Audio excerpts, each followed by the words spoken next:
Bonjour à toutes et à tous et bienvenue à cette séance de Good Morning Market. Nous sommes le lundi 18 février et pour aujourd'hui nous avons des marchés qui sont relativement timorés après la remise de ce rapport du département du commerce américain sur les voitures importées aux États-Unis, donc les voitures étrangères importées aux États-Unis. Pour le moment, il y a peu d'informations sur le contenu de ce rapport, mais ce qu'il se murmure pour l'heure sur les marchés, c'est que celui-ci pourrait contenir des éléments évidemment de taxes douanières, une augmentation des taxes douanières sur les véhicules européens probablement importés aux États-Unis, ou plutôt étrangers importés aux États-Unis. Donald Trump a 90 jours pour se décider sur la question ou non d'un relèvement des taxes douanières sur les véhicules importés aux États-Unis. L'autre information qui domine ce matin les marchés, elle est relativement positive, c'est l'avancée des discussions commerciales sino-américaines. Donc, alors on a des informations qui sont assez contradictoires ces derniers jours. Alors vendredi matin, c'était des informations relativement négatives. Ce matin, on apprend que Donald Trump serait enclin à reporter cette fameuse date butoir du 1er mars, d'ailleurs qui approche à très grands pas, il ne reste plus que 2 semaines avant le 1er mars. Donc pour l'heure, on a des marchés qui sont tantôt positifs, tantôt négatifs, on a une toile de fond qui est relativement incertaine. Passons tout de suite à l'analyse. Voilà, de ce calendrier économique qui, vous le voyez à l'écran, est peu fourni pour ce lundi 18 février. Donc d'ailleurs, on aura aujourd'hui le President's Day. Donc les actions à Wall Street seront fermées, mais les marchés à terme, eux, continueront de côté. Il est important de le préciser. Donc on se projettera à partir de demain sur le calendrier économique. L'indice S&P 500. Parlons-en. Donc celui-ci a battu vendredi un nouveau record. Donc là, on est toujours sur des records annuels. Donc ce qui est intéressant, c'est qu'ici, on est aux portes des 2780 points. L'objectif naturel à venir pour les prochaines séances est probablement celui des 2800 points. On a véritablement une tendance qui est très positive car les prix évoluent au-dessus de cette résistance oblique tracée en jaune.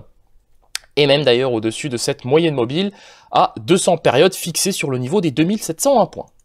Le DAX 30 qui, lui, donne quelques signaux de faiblesse ce matin avec un support identifié sur le niveau des 11 273 points. Pour l'instant, on a des cotations qui sont assez résilientes au-dessus de ce niveau de prix, bien que les cotations soient capé par les moyennes mobiles à 7 et 21 périodes de court terme.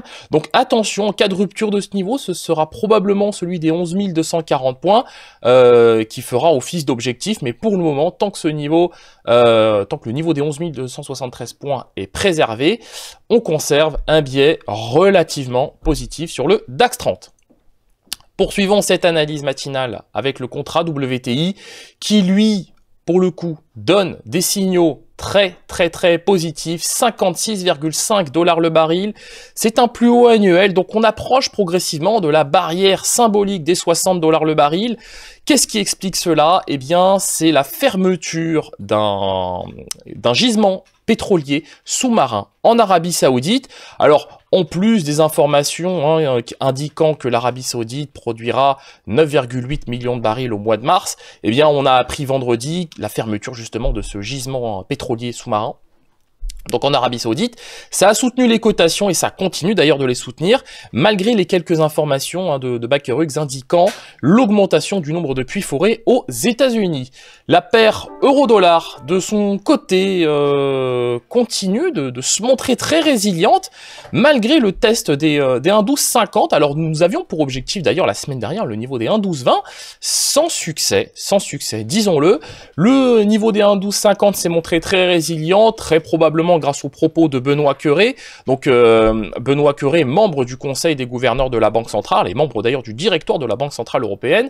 Donc celui-ci nous a indiqué que la BCE pourrait faire appel, ou plutôt pourrait relancer les TLTRO, donc il s'agit de ces prêts de long terme accordés aux banques, afin de tout simplement relancer l'octroi de crédit. Alors évidemment, cette information sous-entend que la BCE n'est pas prête de sortir de son biais très accommodant en matière de politique monétaire.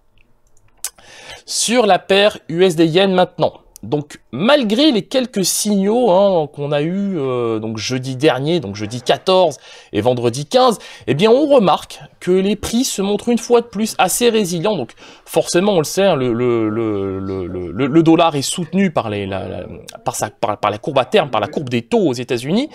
Donc 110,6, on a des prix qui sont portés par les moyennes mobiles à 7 et 21 périodes. Donc pas de signaux négatifs pour le moment. Les prix se dirigent progressivement, continuent leur bonhomme de chemin en direction des 111,3 yens plutôt pour $1. Donc c'est notre objectif de la semaine, 111,3 yens pour $1.